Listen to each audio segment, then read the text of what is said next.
Hello, hello, hello. Welcome, welcome, welcome. Come in, come in, come in. This is Tamika Zen. I am Tamika. Get on in here, y'all.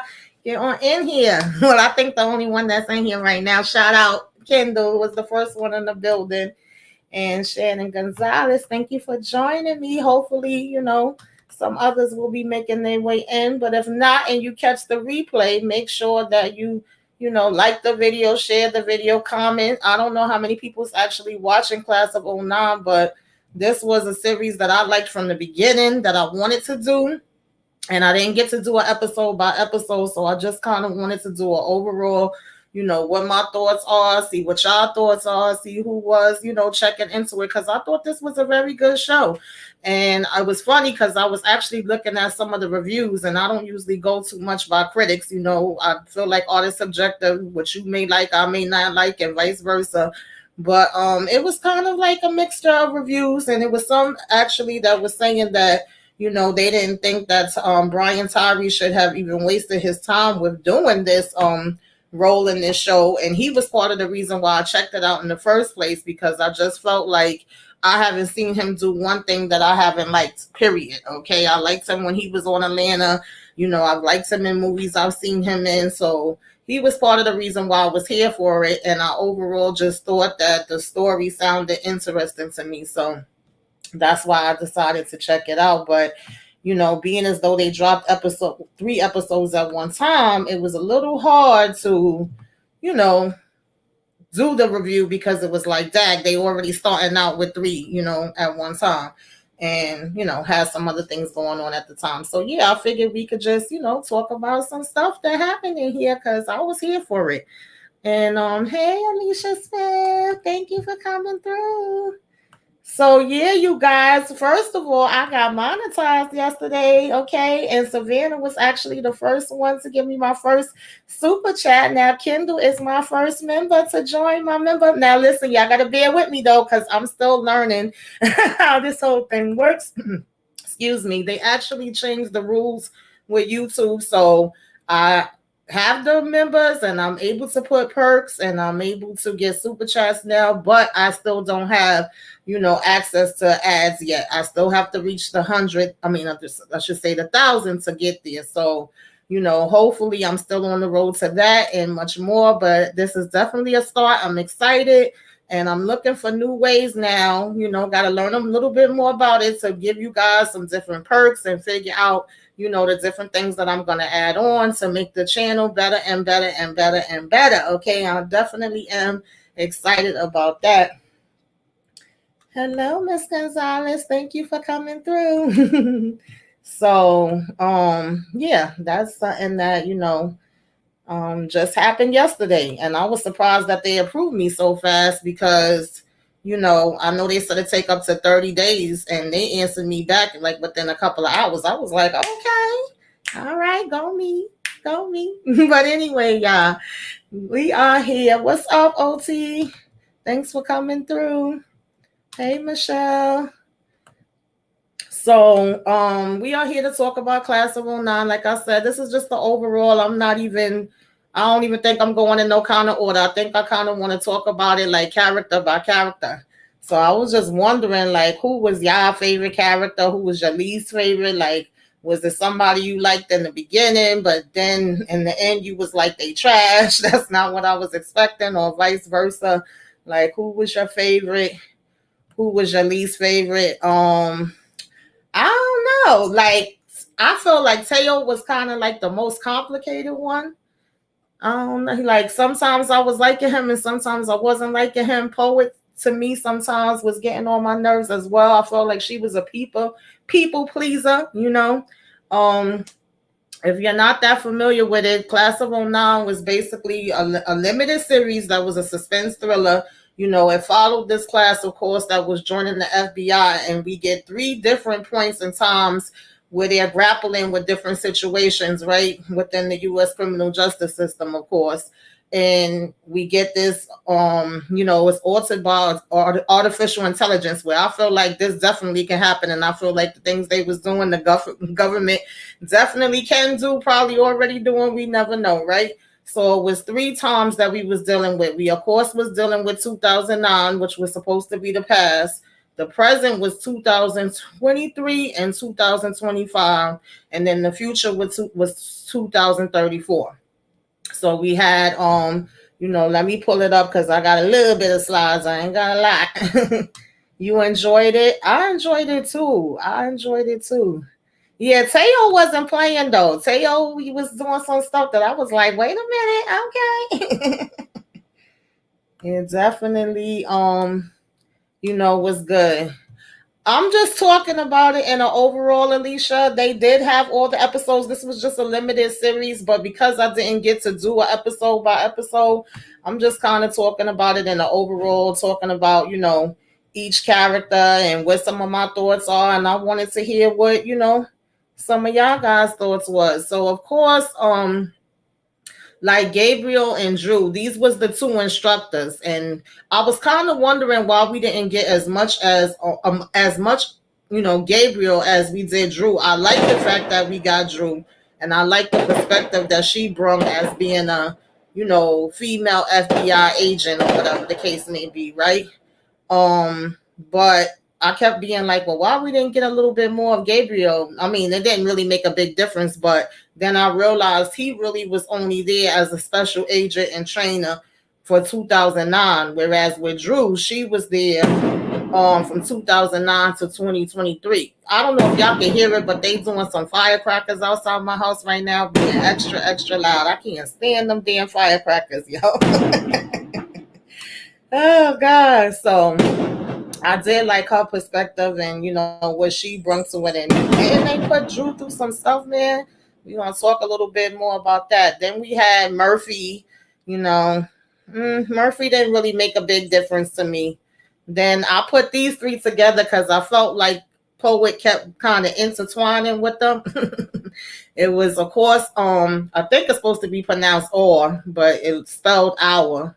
And then you had Linux, and I don't know, I felt like they was kind of having like a three-way triangle going on. And of course she used to work with both of them. She used to roommate with all, so they kind of blended in with their stories. And then of course Teo, and then his wife Vivian. I was here for his wife, and I like how they met and how that whole story came together with them two. And I liked him overall. Like I said, he was the main reason why I even started watching the show in the first place. I was like, oh, he in here, yeah, I'm gonna check this out. So I was definitely here for him. So of course with Poet, she started out being like a former no, I'm sorry, with Teo, he started out being a former insurance adjuster, and then he became a special agent, and of course later the FBI director. When it came to Poet, she basically was a former nurse. And it was crazy to me how they end up coming to her at her job and, basically feeling like, yo, instead of you being here after the fact and working with people once, they're going into this mental institute or jail or whatever, why not come and work with us and be able to, help solve the crimes? Like they was a part of the reason why she joined the FBI in the first place. And it was, kind of interesting to see her journey, how she started and got into it or whatever. And then with Or, she was an Iranian American special agent, right? An MIT graduate, also involved in the agency cyber security division. Okay. And she was on some stuff too. Or was, definitely knew her stuff, right? And so that's how they all kind of came into contact with each other. And then of course, this was Gabriel, who was giving them the training, who first asked them what made them want to join and gave them the breakdown of how the training was going to work and all of that kind of stuff. Yeah, they always getting it in early. To be honest, they've been doing fireworks all year round. So I can't even say it's just because the fourth is coming, but they probably doing it more since it's the fourth. They be getting it in. You said you liked Vivian too. Yeah, I liked her. I liked her. I was like, okay. You said you liked Teo and Poet. Yeah. Um Kendall said, I thought people who were in the FBI had a background in law and military never knew. Yeah, because they all came from different backgrounds. They all had, something different. So I thought that was interesting too, because you would think that it would more so be like, people that had some type of military background, police background, and now we switching over to the FBI. But this was definitely a mixture of people that was coming from all different, types of places and types of situations and deciding to become the FBI. So I also thought that that aspect of it was very interesting. Um, we also had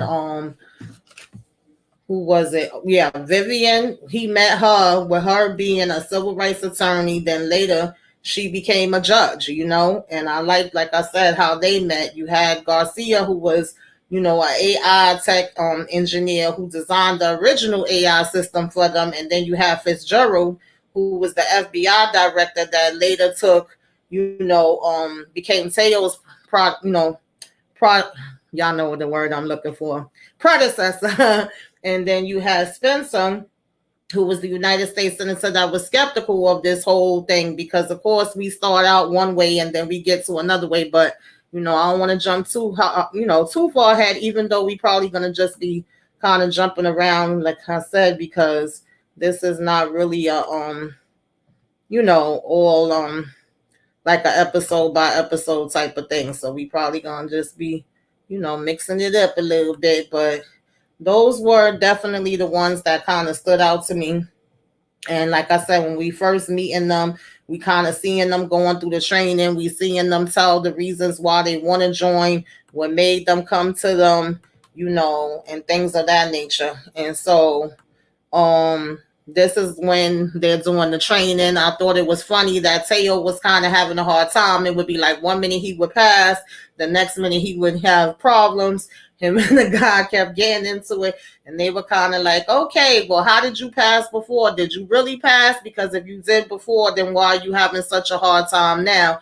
And we was already kind of seeing that he was smart in certain things that he was able to pick up on quick, whereas Poet seemed kind of naive. Like when the whole situation happened with the guy with the bird and him wanting to bury the bird, and he was like, oh, he gonna get kicked out of here quick, he gonna be gone. And by the time they got back to the room, he really was gone. And Poet was kind of like, oh, you were right, you called it. Whereas she felt like, no, why would they do that? They're not gonna do that just for him saying that, he want to go and bury the daggone bird. So he was more insightful when it came to that, and just him knowing how to handle a gun, and how to take it apart and what he was supposed to do. Whereas her and Orr didn't seem to be as, experienced with him in that way. But then Poet would find other ways that she would pick up on certain stuff, and the way that she would take the test was completely different than the way that they would take it. And they would be like, well, what made you,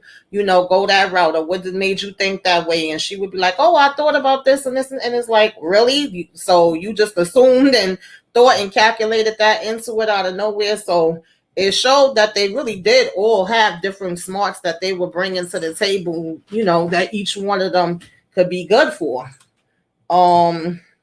And of course, that's just like all of them, as this fresh new starting class, right? And who's going to make it to the end. And then, they would have their times that they would all go and hang out.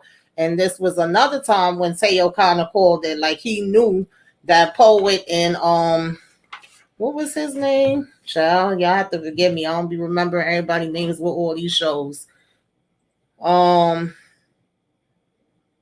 What was his name? Now I done forgot, y'all.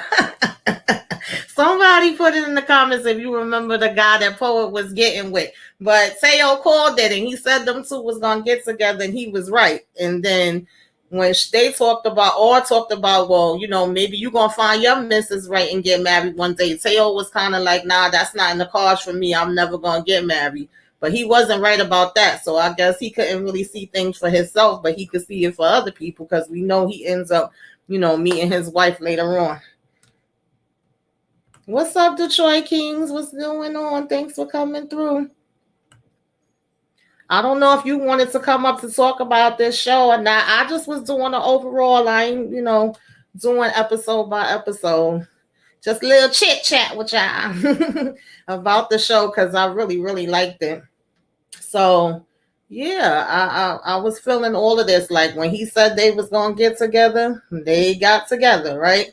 And then of course when it's, time for us to all graduate, they had to say where they want to go versus where they think they was gonna go. And I thought it was interesting that you know, Teo got it right. And the guy was telling Poet, even though they told you this place, that's not where you going. Like he already knew that they wanted her to go in to do undercover work.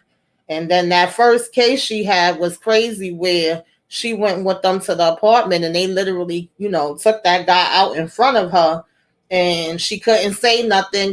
She had to play along with it and get in good with them. And then later when they went to make the arrest and they was like, you're going to have to come with us back there. And she was like, isn't that putting me in danger? Like, isn't that unethical, illegal? Am I supposed to be doing that? And they like, no, you're going to come. And the guy basically just spit in her face. I was like, Dad, they ain't care. Kendall said, I thought at first her and Taya were going to get together the way he was. Yeah, I guess I could see that for a minute. Oh, God. So, they all kind of was starting out. And of course, that's when they went back to the room and they end up getting it in. So they definitely did hit the, nail on the head with that one. And this, of course, is her, as the nurse, where they came and, told her about joining the FBI to begin with. So I definitely thought that was interesting how she came into play with all of this. Now, I feel like a lot of times they kind of set Poet up. Like, I felt like she was a good cop, but I also did, like I said in the beginning, feel like she was kind of naive. And, like, sometimes they use that in their favor, thinking, like, okay, well, I could just send her there to do this job. And maybe sometimes they didn't necessarily expect her to really be able to flip it around. That's just kind of how I felt some of the situations that they put Poet in. Because when they sent her to this guy, and they was like, oh, he's basically going against us and, he have this info. But then all of a sudden, all these other cops end up showing there too. And he's telling her like, they've been lying to you this whole time. And he gives her, the disc. Did they really expect her to really be able to find out everything that was going on for real? Or did they think, oh, we're going to just be able to use her as a scapegoat? Because that's kind of how I felt about that. I don't know. It was a little fishy. Little fishy. And of course, this is one of the first times when they're seeing all these different screens. And this is also when we're seeing, like, wait a minute, Teo done made it all the way up to, FBI director. I think all of us wanted to know how he became FBI director. Like, we wanted to see that path. At least I know I did. Like, one of my biggest questions throughout watching, especially those first episodes, was how did he become FBI director? How did she lose her damn eye? Because one minute we seeing, in the past and the present, she got her eye, and later on she don't have it. We seeing the guy with his arm lost. So we definitely all kept wanting to know that. I also thought it was interesting that in one of the episodes, which was the future, they were showing how, like, instead of it just being a yellow tape, like what we would see now, it was literally, kind of like how do you say it? What's the word? It wasn't a literal yellow tape. It was more like if it was a movie screen thing, a projection of a yellow tape, right? And then the cars were supposed to be driving them. And at one point they had stopped her because they was like, oh, you're driving like illegally, because she was driving with her hands and not letting the car drive her.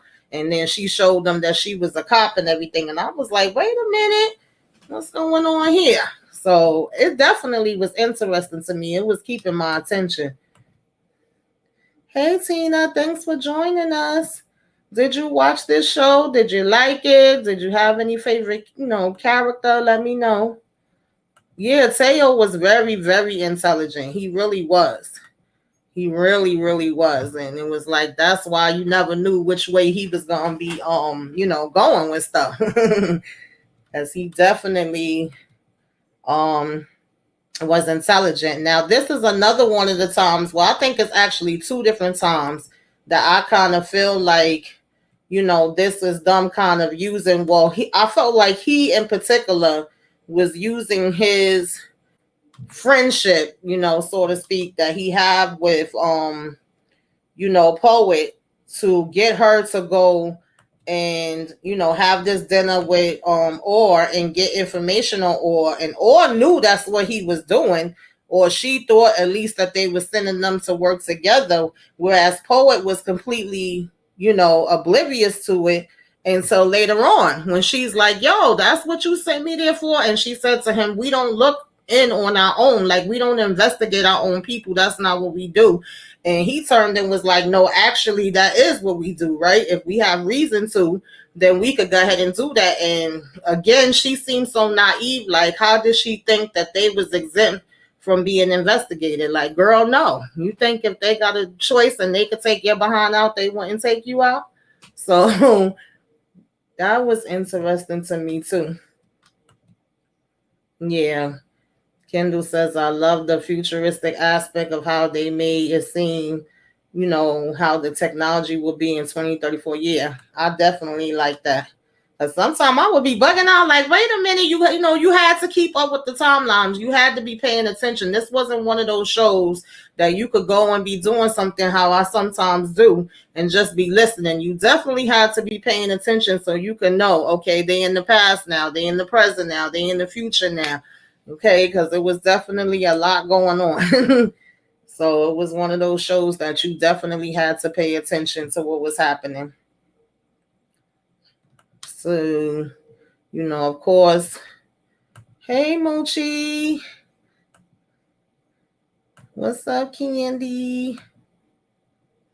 Moochie, I don't know if you got to see the whole thing, if you want to come up, but let me know. If not, I'm just talking about it in the overall, just a little chit chat with y'all about, the different characters and some of the different things that stood out to me with the show. I really did, like this, and I did want to talk about it with an episode by episode, but it was like, it was just going by, too fast. So I was explaining to them in the beginning. So I just still wanted to talk about it a little briefly, but now, of course, this is when we got the answer. Like, everybody wanted to know what happened to Poet's damn eye, child, okay?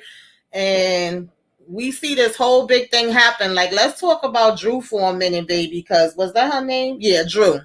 Drew went through it. We found out that back in the days when Drew was an officer, she had basically got shot up by her running behind her partner trying to help his behind, because he was supposed to stay in the truck and he went running out the truck. And I found it real interesting that, she ends up getting shot. They act like they didn't know who the hell she was. And then they like, oh, she one of us. And then they gonna blame her for it. Okay. And then put her back, like if her punishment was her having to go back to be the teacher at the daggone Quantico. I was like, huh, what's going on? All right. And then when we in present day, well, not technically, it wasn't present day, it was future, what she does have a discussion and warn Poet like probably 2 or 3 different times, like, it's different for us as women, right? What the men could get away with, we can't get away with. We got to work harder. We got to go through more things. And she basically gave her the breakdown of what happened to her, because that's when they wanted Poet to do the lie detector test over again. And she was saying, like, if you're in a relationship, it's up to you. I can't tell you what to do or whatever, but I will tell you that they will always find a way, to make it look a certain way for you, and that you would be the one to lose out. And she always kind of told Poet that she felt like she could go far and to watch her back and all of that kind of stuff. So, we had like a couple of different cases going on that we was trying to figure out, because of course we had Mark, who was the domestic terrorist, in 2023, child, and Mark was giving them hell. He had people in every corner. He was coming after the agents. He didn't give a damn. He was coming after Teo. We'll talk a little bit more about him later. So he had so many different things happening where he was coming at them in their personal lives. He was coming at them at the headquarters. Like, even when Teo arrested him, he basically was laughing in his face like, I'm basically where I wanted to be. You ain't do nothing, okay? I did this on purpose and all of that kind of stuff. And Poet was the one that was able to kind of pick up on it, even though you had the AI part with them searching, you had the federal agent searching. By her seeing the guy on the screen, she was able to say, like, I know that guy, I saw that guy, and she was able to say, like, it's about to be something happening at Quantico, hurry up and call there. Of course, it was too late, and the shootout ends up happening there, and they shoot up daggone Drew again. So this was her second time that she got shot up, and she was able to, hold it down and come back at them, while she laying there on the daggone floor. And in the meantime, Poet go downstairs to where supposedly we doing this construction at, and she end up catching them in the middle of the, they act. And child, next thing you know, there was an explosion. She all jacked up, he all jacked up. I said, oh, that's how it happened. But Poet was on it, baby. If it wasn't for her, it would have probably been a lot more people hurt, because she was able to tell them, like, get them out of here or whatever, right? None of them was really paying attention. I'm like, Lord, and of course, this is what I was talking about as far as her and or being, roommates. At first, she wanted to get out. She didn't really know whether she wanted to stay or not. Poet was the one that actually talked her into staying, and I think her and Teo used to always be telling Poet, like, you're that person that wants to help everybody. You want to fix everybody out. I know she meant well. And then sometimes she would be like, no, I'm not. But it was like she couldn't help herself. That was just a part of her, personality. And this was when, old boss had sent her there, and or was saying, like, well, oh, I think it's so interesting that they got you coming here to work with me. And she's like, that's what they said. And that's when she kind of puts two and two together, because previous to that, I really don't think she really understood and knew what the heck was going on. Poet used to really be naive to certain things, even though she was so smart when it came to a lot of other things. So that's what I found, interesting about her character.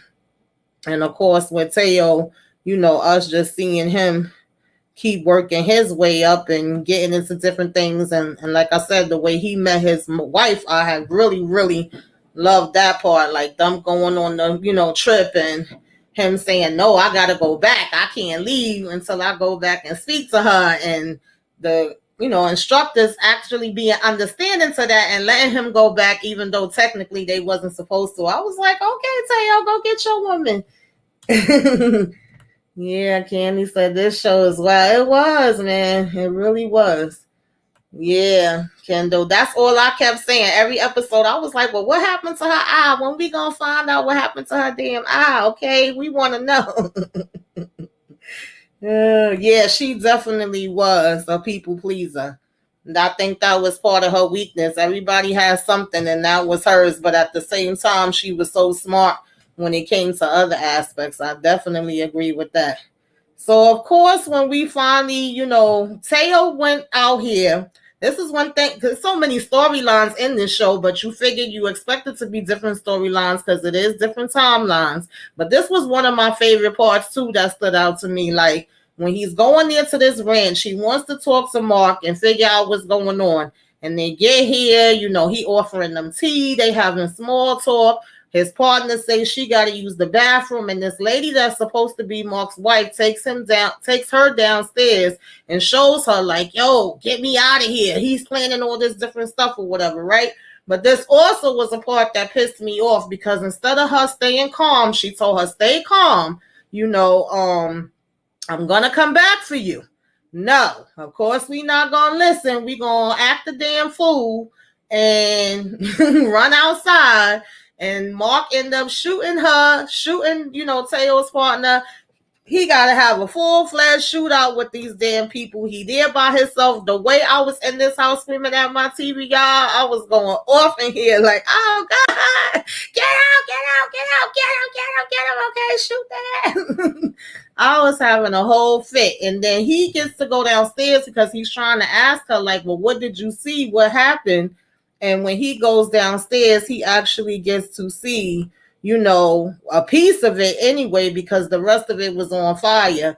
That they literally had his picture, his wife picture, knew all his information, had a bunch of damn, slides and records and all kind of stuff for the FBI. So obviously they have been planning all this stuff a long time. Mark and all his damn men is able to get out of there. So now we got a whole, hunt going on for him and trying to figure out what the heck is he up to, baby. I said, Lord of mercy. Okay.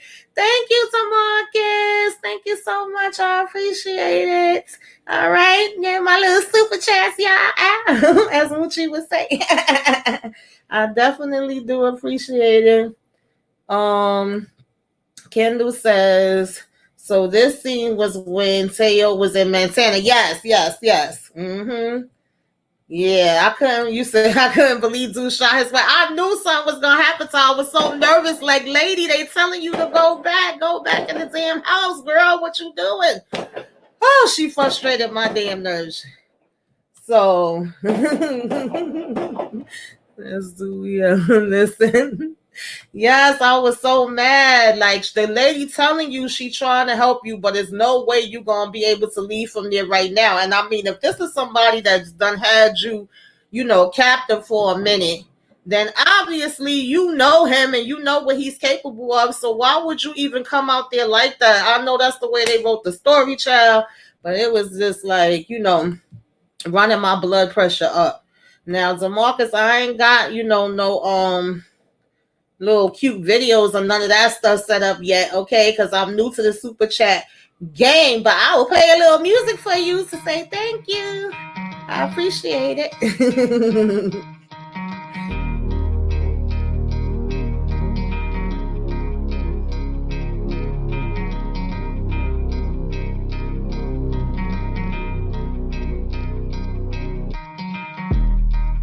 Hey, hey, hey, hey, hey, hey. Okay, I gave you a little dance. So, yeah, that part ticked me the heck off, y'all. I was like, what is really happening right now, okay? So, of course, this is when Teo is going off as he should. He trying to look everywhere he can. He trying to find out what he could find out. Like I said, everybody was kind of putting in their work because you also had Orr looking on the computer screens, trying to find what she could find. We seeing that is this truck, that we trying to figure out, like, where was it going to? Why is it going in that direction? And we're trying to connect all the dots. So it's like Teo's doing his part, Poet is doing her part, Or is doing her part. You can see how everybody is assisting and helping, trying to make this, search come into play and find him and what he up to and all of that good stuff. Because not only does this whole situation happen, but then when let me see, because I think these slides is kind of mixed up, y'all. Yeah, that's him. Once he got locked up, baby, he was talking crap. And I was like, you know what? This was a perfect pick because I like this actor too. I can't think of his name right now. I think in real life his name is Mark Pegalagro. I may not be pronouncing it right. And on here he was Mark Tubrick. So he still was using Mark, okay, for his character name. But I always liked him from Supernatural, and he been in a lot of other movies too. I thought he was good as a bad guy because he basically was like, y'all didn't do nothing but put me where I wanted to be and let me do what I was trying to do anyway. And the fact that he literally was in the back of the truck that they was looking for that whole time with a whole setup back there, I was like, oh, okay, yeah, this is definitely, like a bad guy. He definitely was giving me bad guy vibes. He was playing it to, the full capacity. Now, this part with his wife was another part that made me scream because I didn't know that Teo had set up her daggone, glass bulletproof child, and neither did she. And baby, they came and blocked her in and was shooting her car. I was in here like, no, oh my God. I think I was even on the phone with somebody at the time, and they was like, what's happening? I'm like, they shooting her car. I was having a whole fit. And when she got out and started busting back on them, I was like, yes, that's what I'm talking about. Get their ass, okay?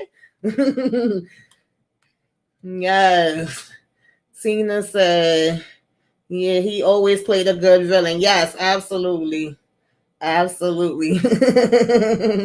Hey, Monique 69 Ways. Thank you for joining us. Yes. Yeah. I'll just be, yeah, I know I'll be horrible with pronouncing people's names, but I know him. I was like, oh, he in here. And he definitely was playing the bad guy role. So of course, like this happens to her. And when Teo come home, she a mess. Now, there's a couple times she had to check Teo behind, and it's something, y'all, that I was a little confused on. I don't know if anybody remember this part. Like I said, I don't have a lot of slides. I just was trying to talk overall. But we had this situation that happened, and she tell him she okay and all of that. And then when he's like, oh, we found him, and she's like, okay, well, why you gotta be the one to go back there or whatever? Why can't they just send somebody else? Like, that's good, they found him and everything, but why are you going? I'm confused. And he's like, of course, no, I gotta go, they want me, and I also want to be there. This is somebody that tried to come at you, and I get it, Teo. So he's saying that he had to go back for that situation. Now, remember, there's also another situation where somebody breaks into their house, and Teo was giving him the business, baby. I was like, yes, get his ass, right? And then we found out that it's actually like the FBI was damn behind it. But then when Teo goes to see the freaking director, we finding out this is how he get offered the damn job. I'm like, huh? What? Now, the question I have where I was bugging a little bit, when she went in the bathroom, she was taking a pregnancy test. And I didn't even notice this to the second time I was watching it. It went over my head the first time. That's why I said you really got to pay attention with this show. And when he came back, that's when they started, arguing, and she's pissed off with him again because she's like, yo, somebody broke in our damn house, and these are the ones that actually are behind it, and you're going to go and work for them, and you still going to think that this is a good idea to go forward. And Teo's logic was, well, I would be the one that's in charge, and I can see what's happening, and I could watch it, and I can make sure that it's, a good thing, and blah, blah, blah. And so he told her, this is bigger than me and you. And she was like, yes, it is. I felt like she meant that, saying it's bigger than me and you, because now we have a whole child that's going to be involved into this too. And I felt like she didn't get a chance to tell him. Did I miss that? Did I misinterpret that? Y'all tell me in the chat, because I need some clarity with that part. But nonetheless, that's when he tells her he going to do it with or without her and walk out. I was pissed with Teo with that, because his wife was pretty much on his side and kind of pushing for it as well the whole time. And we understood why he thought this would be a good idea. But then when he started seeing things going a certain way, I didn't understand why he didn't see the bigger picture with that as well. Because remember, yeah, we're going to let you be in charge, and we're going to let this AI thing run everything. Because remember, at first they was against it. He was the one that kept fighting for it and thinking it was a good idea and saying the way they could break it down. But we also going to let certain people be exempt from it, right? So we're going to let certain congressmen, certain, presidents, people in power, the billionaires, which I don't think this shocks any of us. That's how we would expect it to be.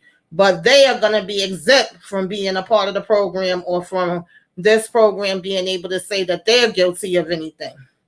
So I just was wondering what y'all was thinking about that part. Kendall says, oh, he played the villain role very well, because I couldn't stand him, especially when he was gonna go at the yeah. Yeah, he played the hell out of that role. Definitely.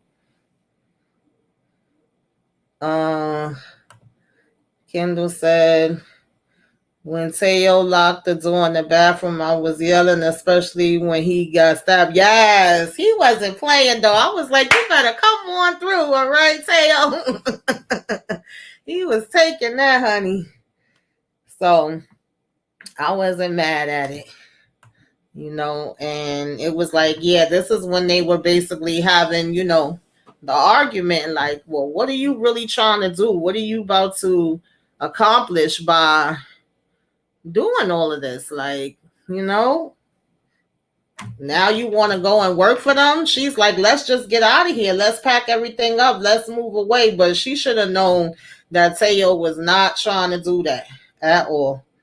And then he even gets a little deeper into his background, and tells Poet a story about his father and, just how he has been looked at as a black man with the system. And she's like, oh, that's why you want to do this. And he's like, yeah. So we always kind of knew it was more to Teo's story. And I feel like he had good intentions, but even sometimes the best of intentions, we still could do things the wrong way or make some of the wrong choices. That's basically how I looked at it.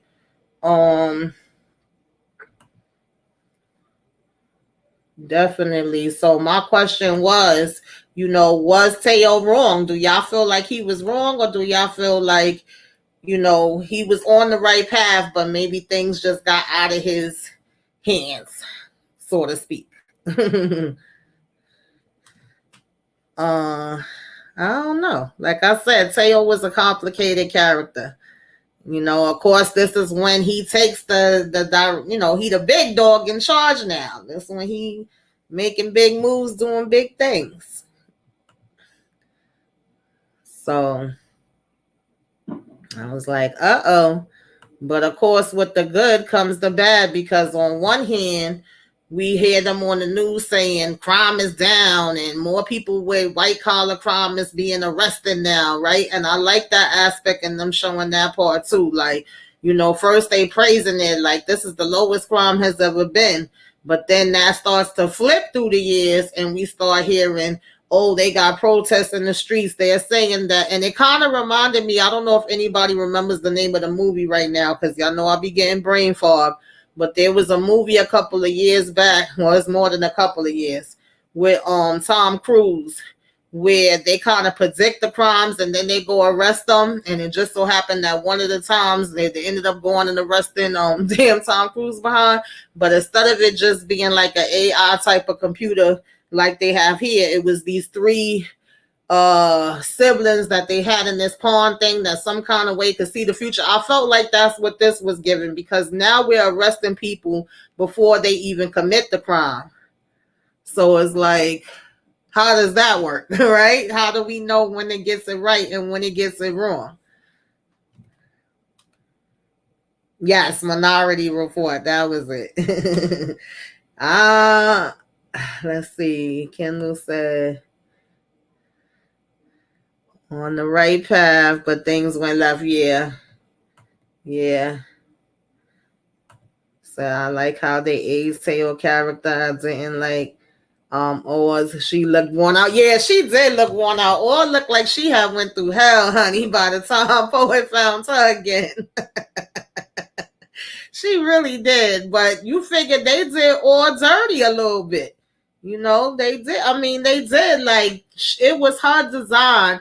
And she even kept saying to Poet, like, I want this to be out there and I want it to help the agents find the people, but I don't want it to be something that the government is just going to abuse and, take advantage of and put into the wrong hands. And for some reason, Poet was like, oh, that's not going to happen. And that's not the kind of cop that I am. And Teo not going to let it happen. And she just didn't see where all was coming from with that, And so she kind of felt like, oh, you took Teo on all of their side against me, girl, but now you back here in my face for what? And then that was another part when Drew came back around as well. Like, they was having the party at the house and Poet and her was together, and she was telling them that, they really make her proud that they were some of the best students that she had at Quantico. And she was glad to see how far, they had come and all of that different kind of stuff. So Drew behind was hanging in there a long time after she went through a whole daggone lot too. But I don't know, y'all. It was a mess.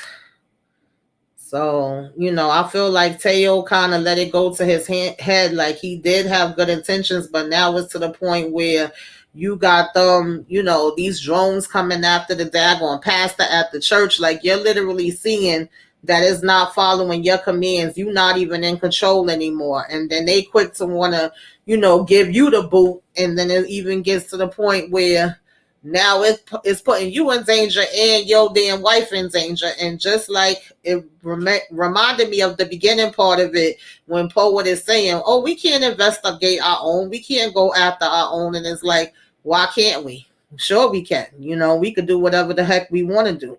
So it was kind of like showing them that this thing was, willing to go as far as need be. It didn't matter. At this point, I don't feel like any of them had control over it. It was running them. So that was interesting. And of course, him going back and forth to the different hearings and, trying to explain how the system worked and what it was doing and all of that different kind of stuff. Yeah, them Jones was crazy, man. They was willing to take out any daggone body, honey. If they felt like you was a threat, it didn't matter. That was supposed to be a safe space. They wasn't supposed to be able to go in there, but yet they did. And they was like, yeah, no, we up in here and we will take all of your behinds out, okay, without even thinking twice about it. Like, that was basically, the point that it had got to. And to the point where they even end up coming and kicking tail behind out of there, when what was his name? I'm sorry, y'all. Some people I just do not remember their daggone names right now. But I think his name was let me go. Was it Murphy? I think it was Murphy when he came and was trying to take, the information out the computer. And Teo was like, I can't let you leave with that, because Teo had actually met up with them all and gave them a warning. Like, he knew they was trying to stop it and things like that. And he was like, this going to be, the final warning you going to get. And then when he called him in the office later, trying to take the copy on the drive, he had basically said to him, like, I can't let you walk out of here with that. He was like, but I can let you take a copy. So I'm like, oh, really? Teo gonna let him take a copy? Oh, okay, cool. Next thing you know, child, they running him off the damn road. I felt so bad for him with this part. He didn't have control of the car. This is why I don't trust everything being computerized. I'm sorry, I don't. I always say we still got to have a human around to run things, okay? Because these damn computers taking over everything, baby. That's a no from me, dog, okay? He could not control the car. He's literally yelling for help. He banging on the window. He trying to kick out the door. The cops act like they don't see that he doing all of that. They over here talking about some, oh yeah, he's, this, that, and shooting at him and everything. Pull over. Like, don't you see him yelling and screaming for damn help? Pull over. And basically they end up taking him out. I was like, you know what? Yeah, no, yeah. Okay. I don't want to see this in our future. Let me see what y'all talking about. Yeah, I don't know, but I ain't like that. I definitely did not like that. So then they had a meeting after that. And that's when they start saying, well, no, actually, Teo's wife gets taken first. They literally come to the house, arrest her, throw him on the freaking floor like he a piece of trash because he finally started seeing that this damn thing was full of crap and didn't want no parts of it no more. And he's saying, I'm done with y'all. Y'all done with me. What are y'all doing here? And they gonna bring up some, oh, the book that your wife was about to write. She was like, but I haven't even wrote it yet. This was just a conversation between me and my students. Like, you can't arrest people for their thoughts. But it was like, wasn't that what y'all was doing all this time, really? When we to really get down to the meat and potatoes of it all? So, she's like, you can't do that. And, I'm not going with you right now. We can, have this conversation later, whatever. And they're like, no, you being arrested. And I thought Teo was about to, pass away out there on that floor. I didn't know whether he was having a heart attack or what. She kept yelling and asking him if he okay. And, of course, that's when they arrested her, took her in, told her what she was being charged with. And when she got to the court, she basically was like, so this is not a real hearing. This is not going to be a real, y'all not going to make a real ruling. It's not going to go by any of y'all judges. Y'all don't have no authority. This is all going to be based off of whatever this AI tells y'all. And then the judge was talking about some, oh, we going to hold you in contempt. She was like, y'all already in damn contempt. I like that part, though. Kendall said, that was scary how their car took over. I was yelling, don't you see him in the back? Yes, he don't move to the back seat and the whole nine. It was like, what did he have to do to show you that he wasn't a threat and that he wasn't running the car? He's literally trying to shoot out the the controls. He trying to kick them out. He trying to kick the windows out. He done moved to the back seat because he could tell that the level that the car is going is probably going to be a crash, and he probably would be hurt. Like, he trying every which way. I was like, are y'all freaking kidding me right now? This part pissed me off so bad. Yeah, it's very scary. Like, I would not want to have anything computerized having that much control over me, honey. I just can't. I wouldn't even be comfortable. That alone would really wreck my daggone nerves. So at that point, they say that they're gonna try, like, what else can they do, right? What other options do they have? And they say they're gonna go and try to go to the main facility, the first facility where all of this, started at, and can they, go ahead and, mess up that one and then be able to take this out. And if they can show that this system is imperfect, then they would not, depend on it. And this may be a way that they could get his wife off, because after the wife gives the speech and everything, they're like, oh, she's good. She's real good, right? And she'll probably get out of this.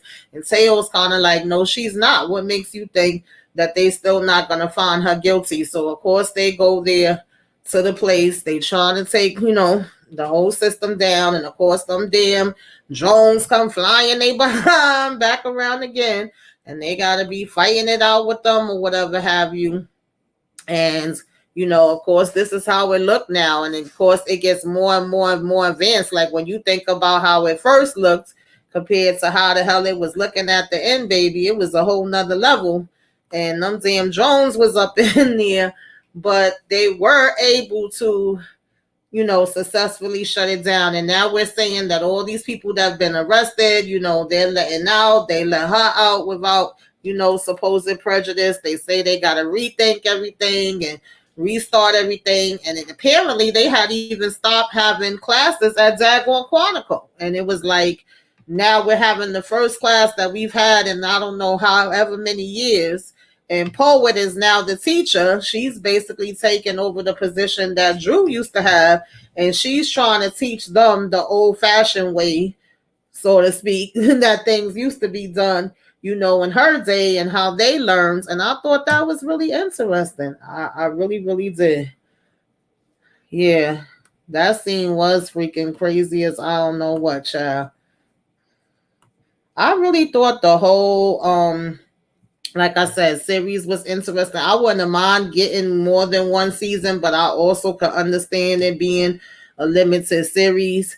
I thought it was a good concept, just with, having the three different storylines, so showing us how they started out in the beginning to where, they got to, and how things changed and turned, how they may have got to where they wanted to get to, or it could have went a completely different, direction that they wasn't expecting, right?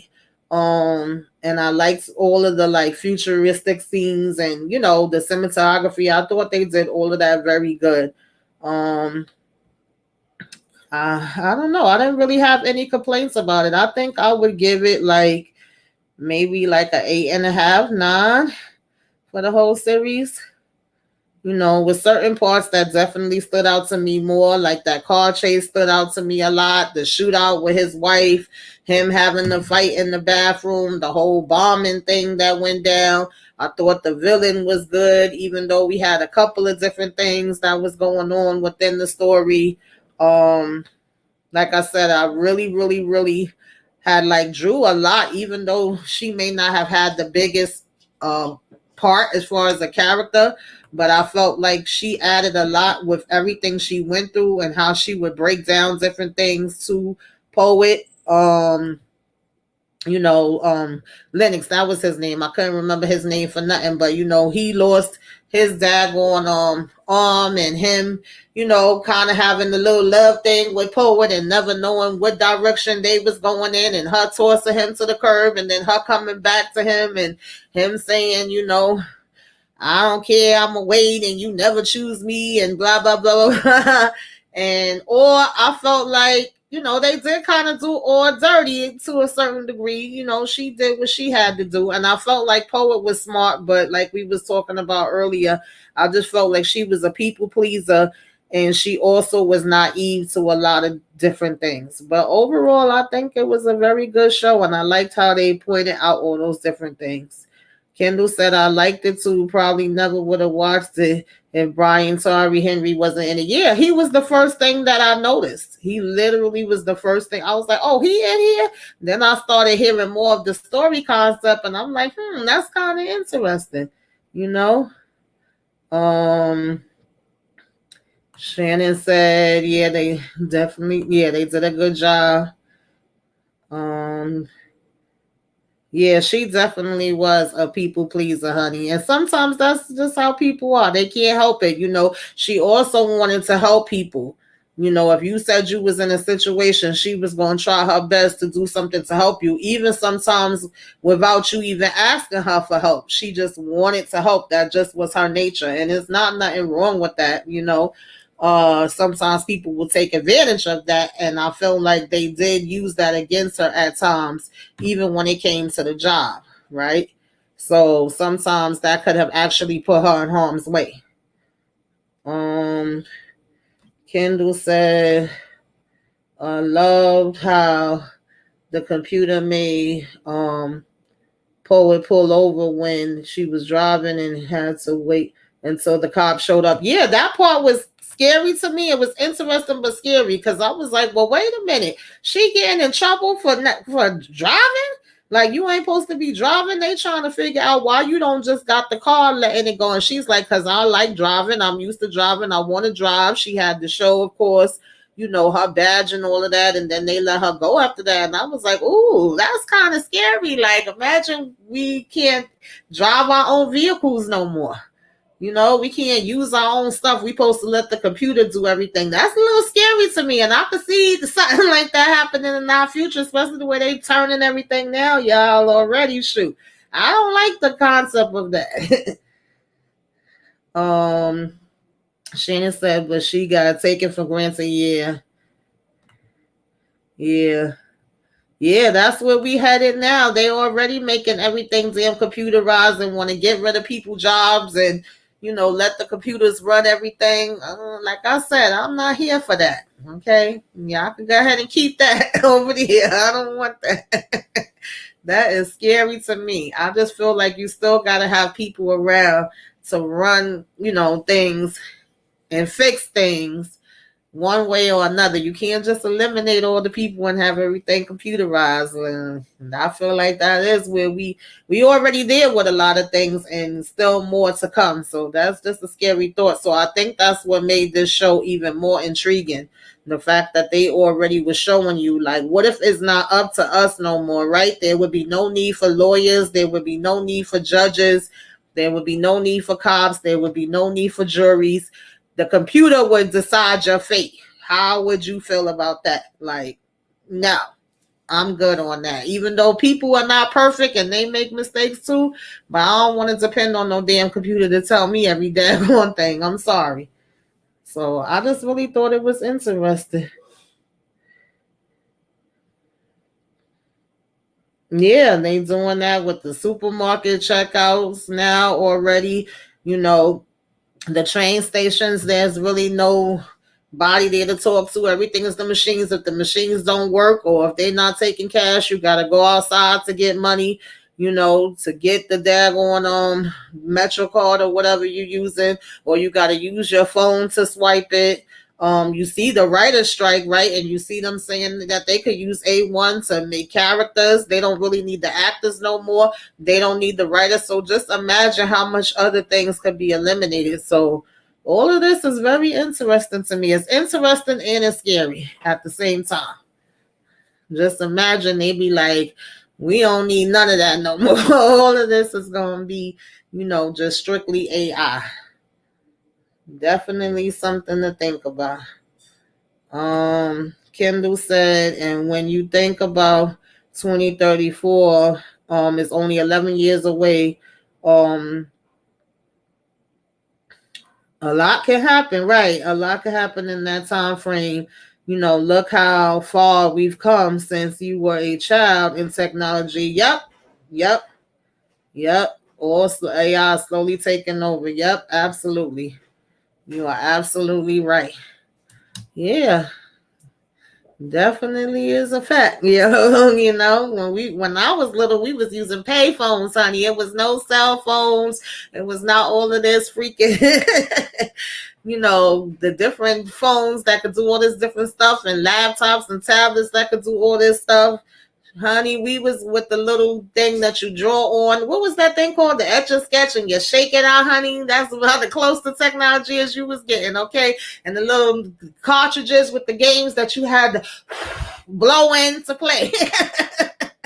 That was our high technology when I was little. I'm telling my age, but it was definitely not all of this stuff that we got now. I had to use the pay phone. You had to beat me, okay? And I had to look at my little pager and go to the pay phone and call you back and be like, what happened? What you want? So it definitely came a long way from there. And I can imagine what, my nieces and nephew and son and, grandkids, if I ever have any, or whoever else, what their futures is going to be. And they're going to be laughing at the stuff we have now. Like, oh, that old junk. That's probably going to be in the museum, right? So it's interesting. Yes. But that was basically it, y'all. I didn't really have, like I said, I wasn't doing a whole big, like, episode by episode. I just want to talk about, like, some of the characters, some of the stuff that stood out, unless y'all got some other things that y'all want to bring up about the episode. I think I'm gonna go ahead and leave it there. I will have self-care Saturday tomorrow, and what you should be watching tomorrow, if I'm not mistaken, my self-care Saturday is gonna be around 3:15, and my what you should be watching is gonna be around 4:30. Sunday night, I can't even remember what time I put, but I will keep y'all, updated. I think I put like either 10 or 11. Sunday night, I want to talk about Black Mirror. So I'm actually trying to get busy, y'all. I'm trying to get more practice with doing these lives, hopefully doing some, recordings, some premieres, whatever have you. I can practice makes perfect. I got to start doing more, and I got to figure out what I'm going to do for the members. Now that I got my little members thing going and I'm monetized now, I got to, get busy. So I'm trying to come up with some different ideas for that.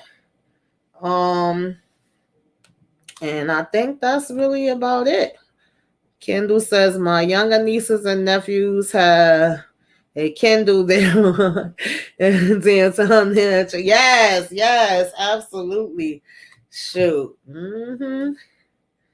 Yeah. The trivia night is gonna be maybe next Saturday because, unfortunately I've been having a lot of death and sickness in my family, and I do have to go to a funeral, unfortunately. So I might be pushing that back. It's technically supposed to be next Saturday because I do those every other weekend. So because I had one this past weekend, next weekend would be the next time that I will have one. That's a question mark. It may still be on, or I may push it back to the following Saturday. It depends on how everything goes.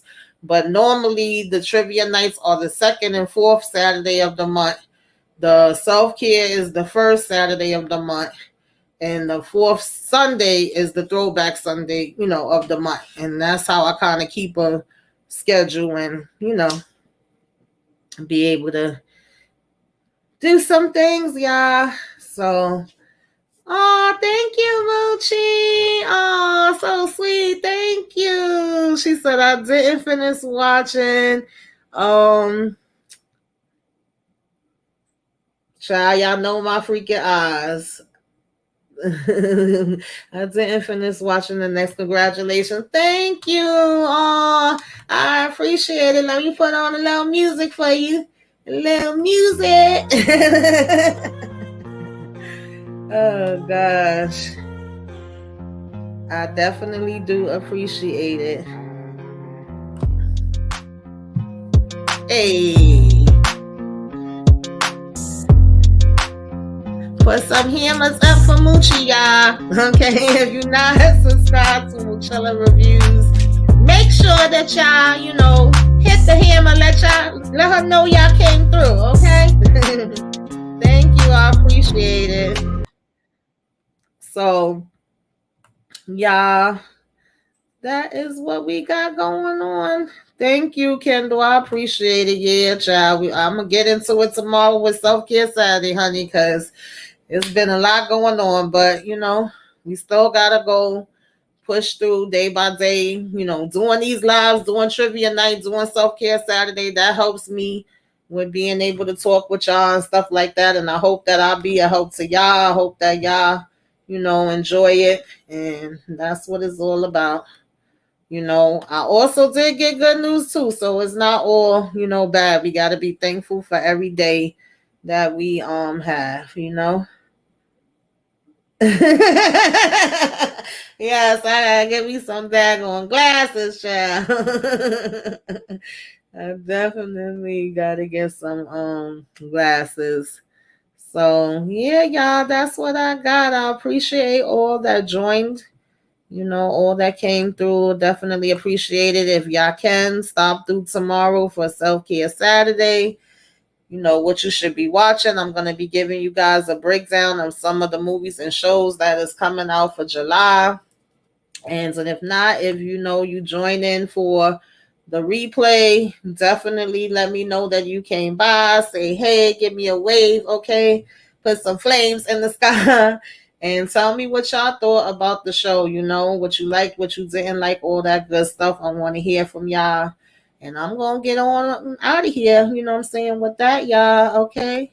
See you later. Till next time.